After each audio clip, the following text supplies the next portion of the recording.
community. Remember that. We saved this community, and this is our community. And everything. I turn this over to Lillian. Thank you. I would like, I have just a little something to say.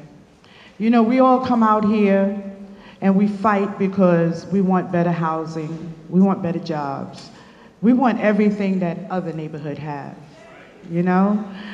And for these guys to take time out of their schedule, okay, true, they work for us, whether you know it or not, but for them to take the time out to come down here and address us, to let us know how they feel, what they want to do for us, that is something to be applauded in more ways than you could ever imagine.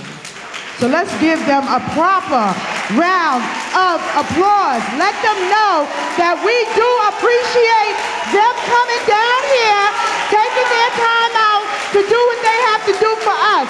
Because if they don't fight for us and we don't fight for us, we're not going to have anything. And then I want you to take a look at the back row of the people who thought that we were not important enough for them to come down here and see what we have to say. We're not big enough on their map, okay?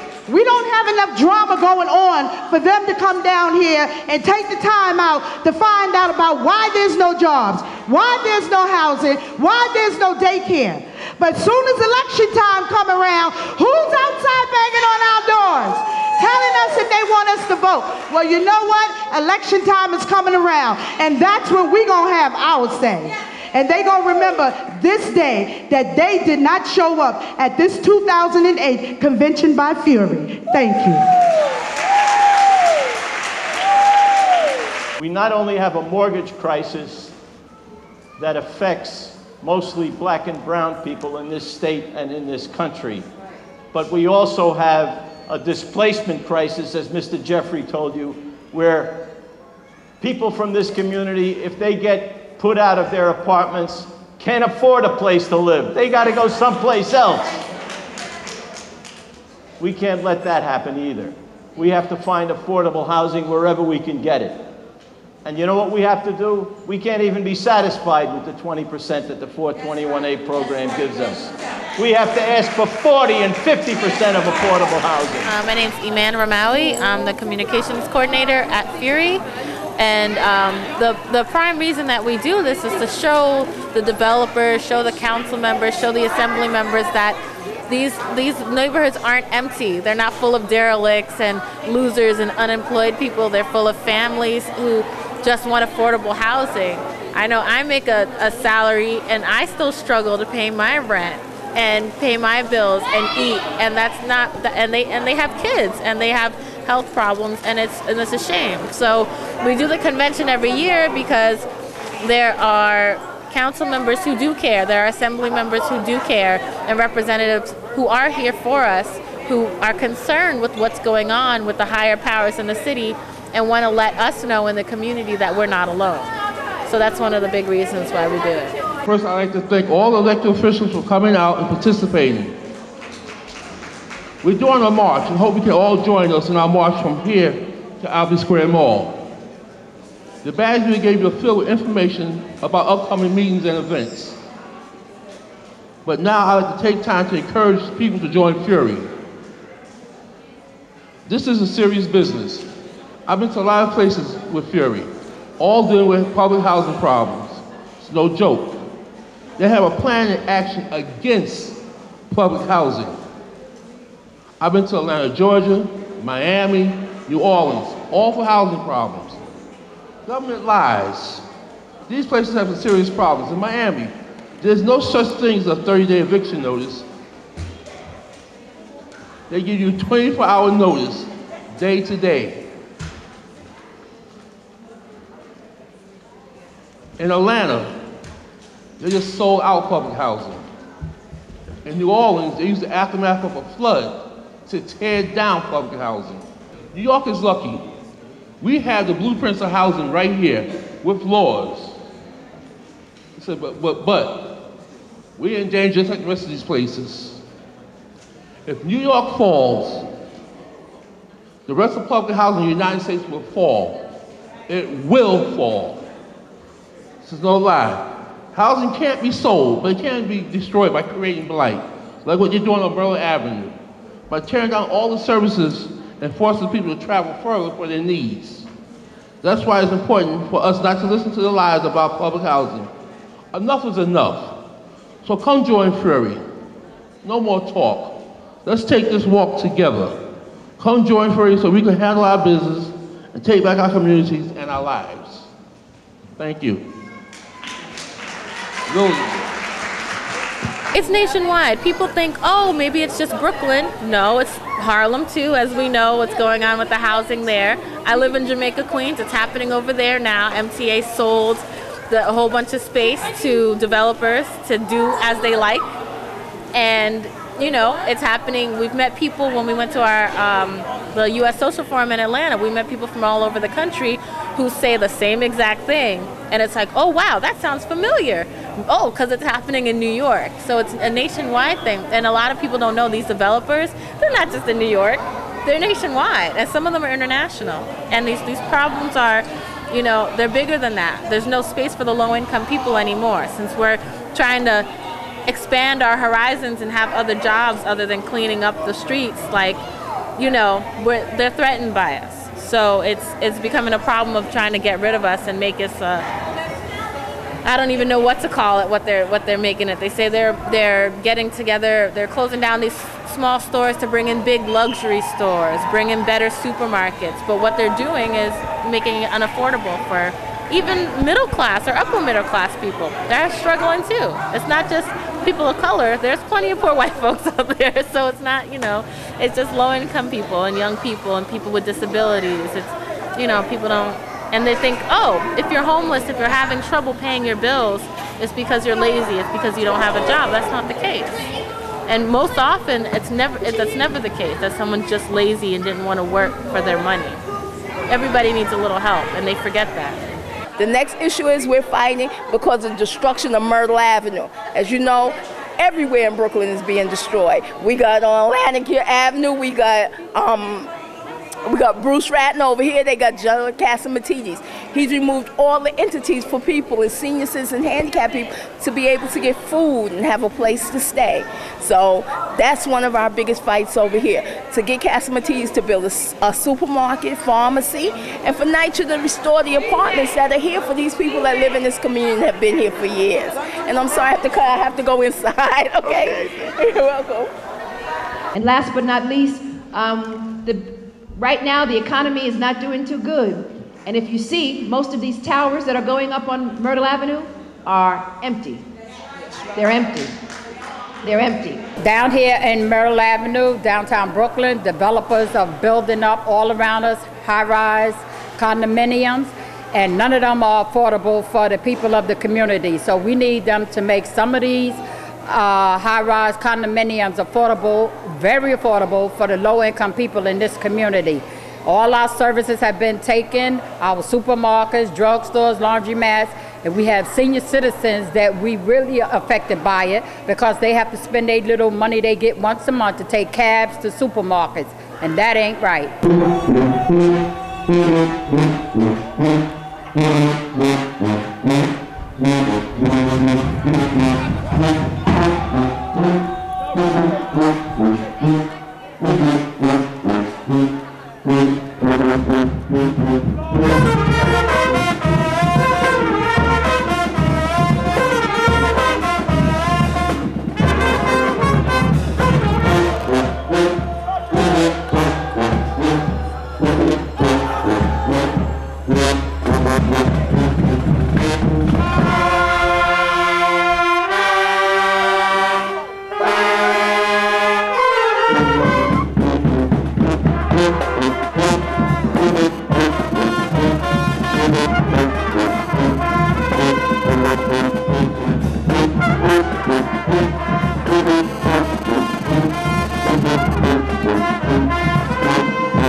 FUREE's a great community organizing organization, doing a great job organizing particular public housing residents, and they've worked with Develop Don't Destroy in the past, and we've worked with them. Just a few weeks ago, Beverly Corbin, who's one of the co-directors, spoke at a rally we held against Atlantic Yards, and you know, I hope we have numerous opportunities to work together going forward. On Atlantic Yard, I was opposed to that too, because before it became even consideration by the developer, Bruce Ratner, to be the Atlantic Yards, they were trying to make it a college, Baruch College. It fell through. They tore down hundreds of buildings, brownstones, beautiful brownstone, along Atlantic Avenue. It never materialized. Baruch decided to let it go. Those houses that was torn down, they left empty lots there with dogs running and you know, different growth in the area for years. They finally, the Daily News Company decided to make a parking lot across the street and saved part of it. So then over across the railroad tracks, Atlantic Yard became an idea that Bruce Ratner decided to do. So I teamed up with Bill Don't Destroy, which is another group that's opposed to that. All these big developers began to be like the cattle baron coming through fertile community, eating up the grass, and when the grass started to grow back again, here they come again with their cattle. That's why I always related them the same way.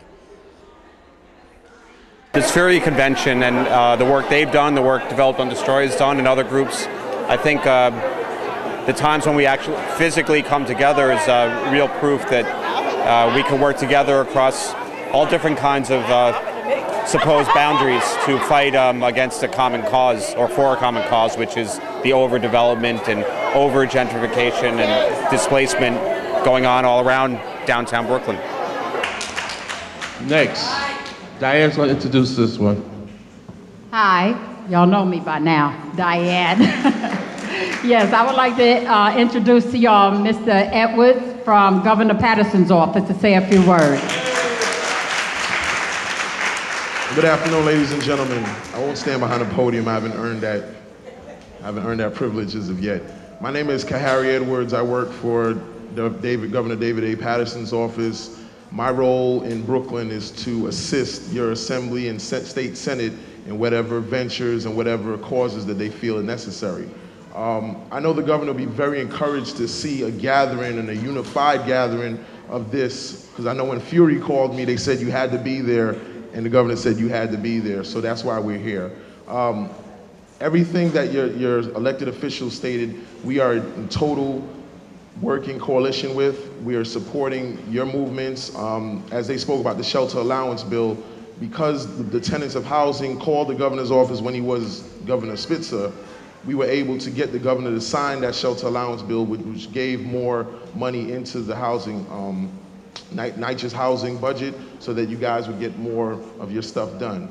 In terms of a lot of the needs of the neighborhood, what we want to also focus on are jobs, because when they talk about affordability for a $200,000-$300,000 mortgage is very difficult for a lot of our incomes right now. So what happens when we talk about affordability, we want to make it in a way where if you're putting out $1,000 for a 2 or 3 bedroom, you're able to also take in all of the good stuff that you're seeing around here, and that's what we're also trying to do. We're also working with the Navy Yard, thanks to your elected officials, because there's a mandate, I think, for a supermarket that you guys have, I think specifically Farragut Houses is one that would like a big supermarket, which is within walking distance of most of the developments. So we're also working to try to see if we can accommodate that as well. So I just wanted to thank you guys for having me here. And again, I'll relate this to the governor, that we're really encouraged, because when a lot of other groups get together, it's power in numbers, and I like to see a lot of numbers. So thank you very much. Thank you, young man. I just think this, my panel. Excuse me, Randy, are you guys working with foreclosure? Yes. Yeah, please mention that. What you guys are doing. We just passed some legislation, and the governor's actually going to sign some bills on some subprime. I don't have all of the information, but I will definitely get it to the FUREE leadership, and I know my colleagues have that as well. I hope so. Yeah, to that point on the foreclosure issue, in the New York State Assembly, in a bill that I know was co-sponsored by Assemblymember Lentor, co-sponsored by myself, 2 weeks ago, we just passed a moratorium on any foreclosures in New York State. That means that these landlords these banks, these predatory developers would be prohibited from foreclosing on anybody. Now we know that the governor's willing to sign it, but we have to fight, and Senator Montgomery's fighting extremely hard to get the Republican state senators, the New York State Senate, to let that bill through. But we're fighting, we're on the foreclosure issue just like we're on the issue of making sure that no renter gets displaced in our neighborhood and in New York City. Thank you. I just want to say another thing on that because I'm glad you brought up the point. We also passed a bill, and in the budget, $25 million to appropriate, which will be appropriated to assist homeowners who have been affected by predatory lending practices, as well as who have taken out subprime loans. And I know that I was very disgusted when I heard some of the nitpicking that went on the floor of the Assembly by some of my Republican colleagues when that bill came up, because they were concerned about who was going to qualify, and how can you be sure that these are the right people that are going to qualify, and what about the people who've always paid their mortgages? And you know, we hear the same thing all the time when we have a crisis in this country and in this state. And you know what happens? Billions of dollars goes to the rich folks to bail out Bear Stearns.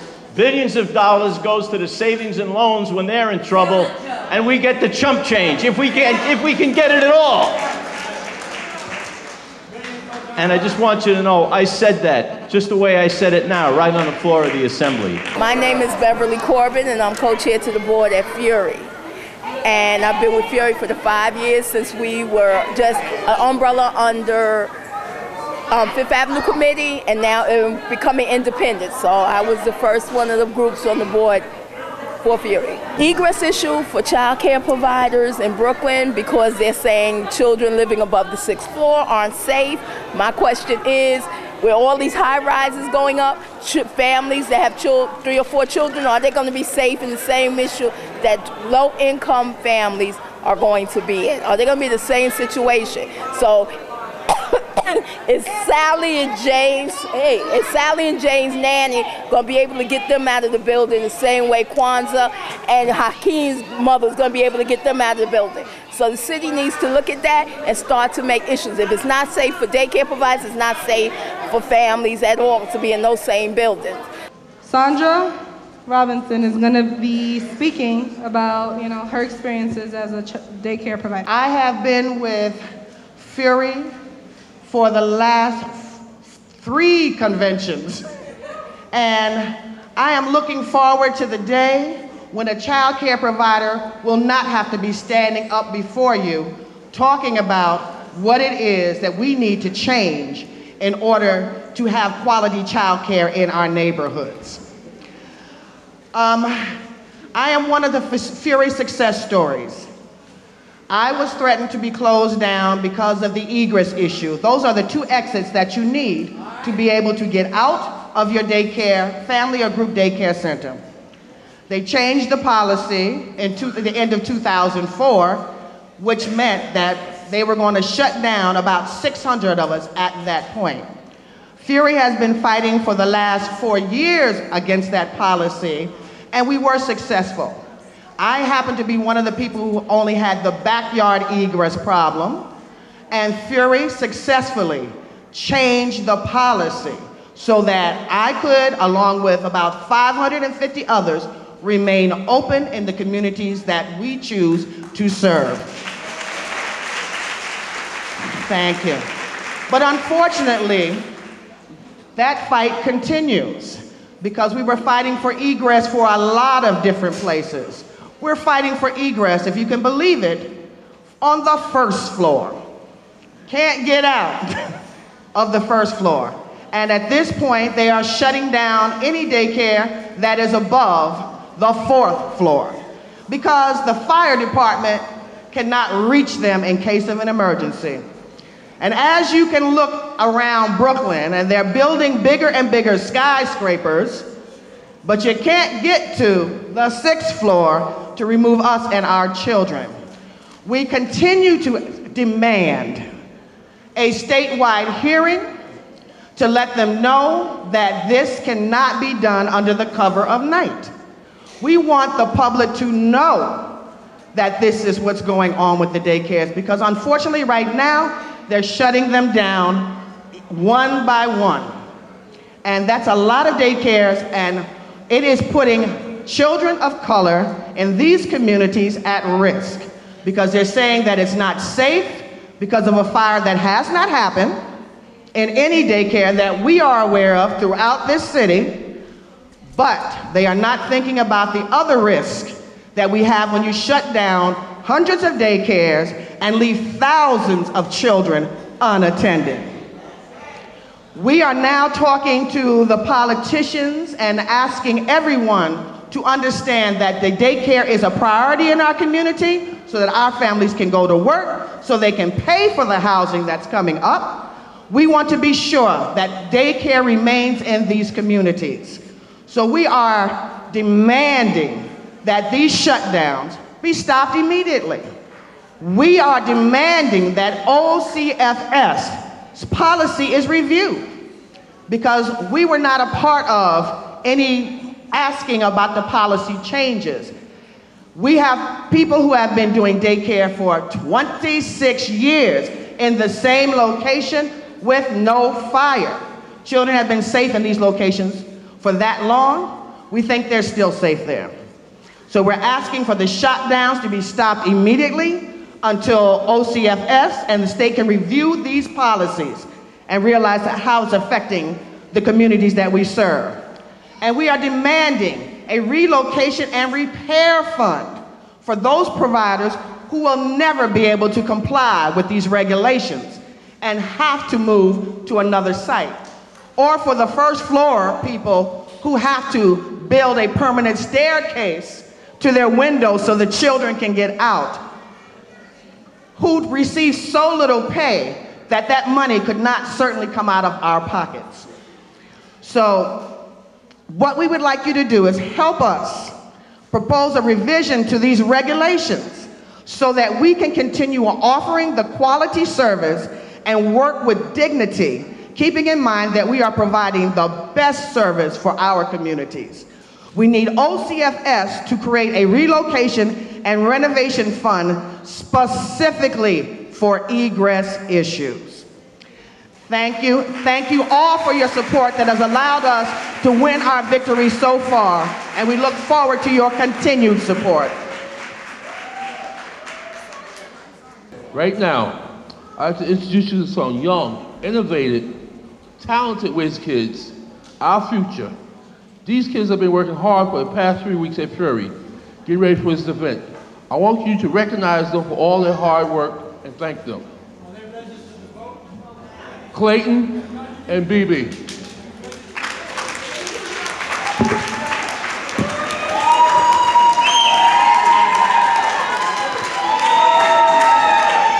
Good afternoon, everyone. My name is Clayton Williams, and I represent the FUREE youth today. I'm here to tell you what we've been doing for the past couple of months. Dozens of us have been surveying youth across the nation to identify the issues that are most important to us. We surveyed over 300 youth, representing over 30 high school and junior high schools. The survey asks youth to rank what are the issues that are most important to them. Overwhelmingly, youth stated that the issues that are most important to them are the lack of jobs and availability to jobs in Brooklyn, the lack of safety in our school, the constant harassment and police both in our school and in our neighborhoods, and finally, the lack of college preparation in our school. Here in the youth campaign, we'll be developing skills that will help us around our issues. Also, we've been helping to create a campaign and execute it.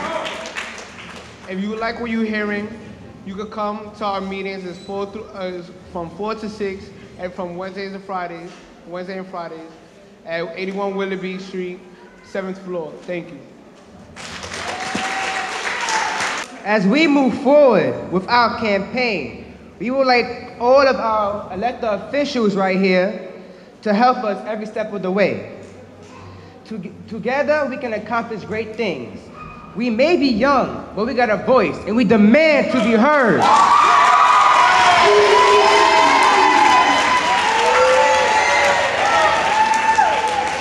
Plus, we are your future voters.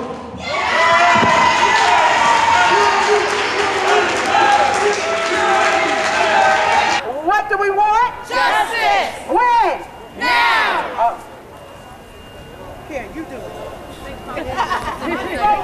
Hello, my name is Beverly Corbin, and I'm here supporting the child care providers. Home-based child care has been a part of New York City stapleism when daycares weren't in our community. Now our child care providers, people who take care of our children, people who live in our community who have watched us grow up, they want to get rid of them also. The city wants to cut money from them. They're playing an egress issue, an issue that children cannot get out of home safely. Well, they can. Providers have been in business for 20 years and have taken care of the future of New York. You know what the problem is? Our children are becoming too educated by the same people who live in the community. They're starting to learn who they are, what they are, and where they're going. They're learning about the Underground Railroad. They're learning about their past and their history. But the city can't support them. And as today, I stand here as a parent who supports child care providers and say that everyone needs to come out and support their neighborhood child care provider. Find out where they are.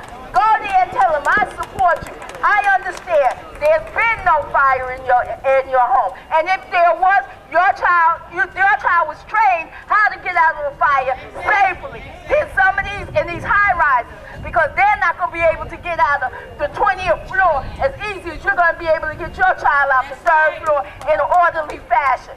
We're saying as FUREE, we want housing, affordable housing. Not housing that you have to start with a starting income of $90,000. We want affordable housing for people that live and make real wages. We need education for our children. Stop saying things like putting a school in the prison. Because it's supposed to put a school in the prison system because they feel that it's easier. They only have to transfer them from downstairs, upstairs in the Brooklyn house. Let's start to fight. Let's start to read. Let's start to educate ourselves to save our communities. No one else's community but our community. Who else is supposed to speak? Joy? Just tell them. Miss Chantel will come up to talk about human right. We understand your concerns. We have been working on these issues for a very, very long time. All of the issues that you have addressed. I hope to see you in City Hall when we have more forums. I thank you for this forum again. God bless you, and let's continue the struggle. Thank you, Michelle.